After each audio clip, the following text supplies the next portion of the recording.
ఆచి chicken masala. Concrete jungle కి దూరంగా ఊరవతల పచ్చని చెట్ల మధ్య స్వచ్ఛమైన గాలి సోకేలా ఒక అందమైన బొమ్మరిల్లు.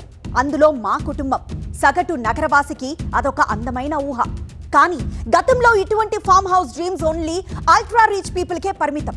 బాగా సంపాదించి పెద్ద మొత్తంలో వెనకేసుకున్న వాళ్ళకే ఫామ్ హౌస్ కల సాకారమయ్యేది. కానీ కరోనా సీజన్ తర్వాత హెల్త్ కన్సర్న్ పెరగడం వల్ల అబవ్ మిడిల్ క్లాస్ ఫ్యామిలీకి కూడా ఫామ్ హౌస్ ఒక అత్యవసరం అయిపోయింది. పెద్ద ఆఫీసర్ల పోస్ట్ రిటైర్మెంట్ ప్లాన్లలో ఇప్పుడు పొలం ఇల్లు అనేది కంపల్సరీ అయిపోయింది. సరిగ్గా ఇక్కడే భాగ్యనగరం సరౌండింగ్స్ లో ఫామ్ హౌస్ నిర్మాణాలు పుట్టగొడుగుల్లా పుట్టుకొచ్చాయి. మొయినాబాద్, చిలుకూరు, చేవెళ్ల, గండిపేట, శంషాబాద్, శంకర్పల్లి, కడతాల్, ఘట్కేసర్, భువనగిరి, మేడ్చల్ ఇలా ప్రతి సబర్బన్ ఏరియాలో ఔటర్ రింగ్ రోడ్ కి అటు ఇటు వందల కొద్దీ చిన్న పెద్ద ఫామ్ హౌస్లు వచ్చేసాయి. కానీ వీటిలో సక్రమం కంటే అక్రమ ఫామ్ హౌస్లే ఎక్కువ అన్నది షాకింగ్ న్యూస్. అందుకే తెలంగాణ సర్కార్ అలర్ట్ అయింది. ఫామ్ హౌస్ కేవలం ఒక పాలసీ రాసుకుంది.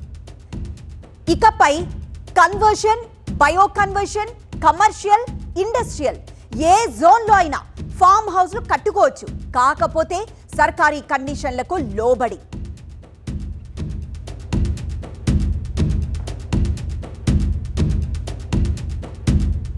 సో ఇప్పటి వరకు ఇతర రాష్ట్రాల్లో కనీసం ఎకరం స్థలం ఉంటే తప్ప ఫామ్ హౌస్ కట్టడానికి అనుమతి దొరకదు. తెలంగాణలో మాత్రం 100 గజాలు, 200 గజాల్లో కూడా ఫామ్ హౌస్లు నిర్మిస్తూ పోయారు. దీనిపై నియంత్రణ తప్పదంటోంది సర్కార్. అంటే లేఅవుట్లకు అనుమతి ఇచ్చినట్లు హెచ్ఎండిఏ, డిటిసిపి, పంచాయతీలకు ఫామ్ హౌస్ల నిర్మాణానికి అనుమతులు ఇచ్చే అధికారం లేదు. ఈ లూప్ హోల్ ని అడ్డం పెట్టుకొని బిల్డర్లు రెచ్చిపోయారు.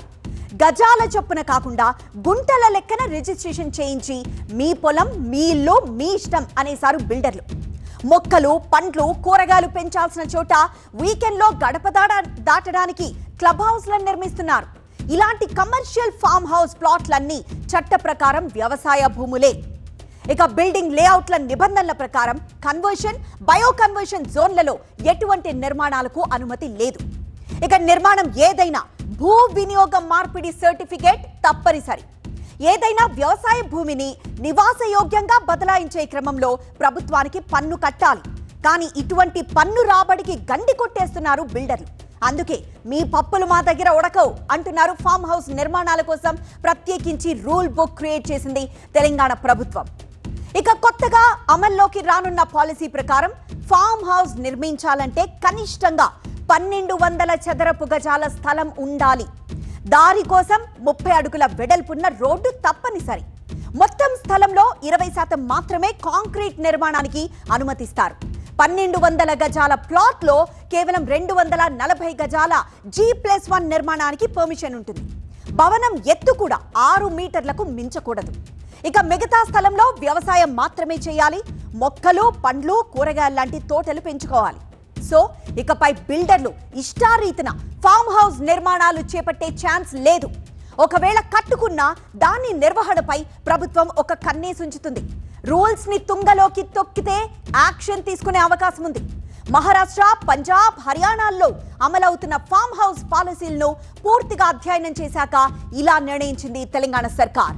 కొత్త రూల్ బుక్ ప్రధాన ఉద్దేశం ఫామ్ హౌస్లపై నియంత్రణ తీసుకురావడమే కావచ్చు.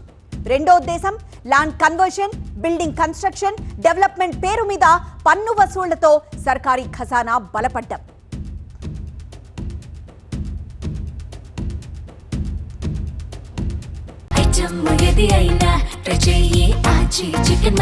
ఆచి చికెన్ మసాలా.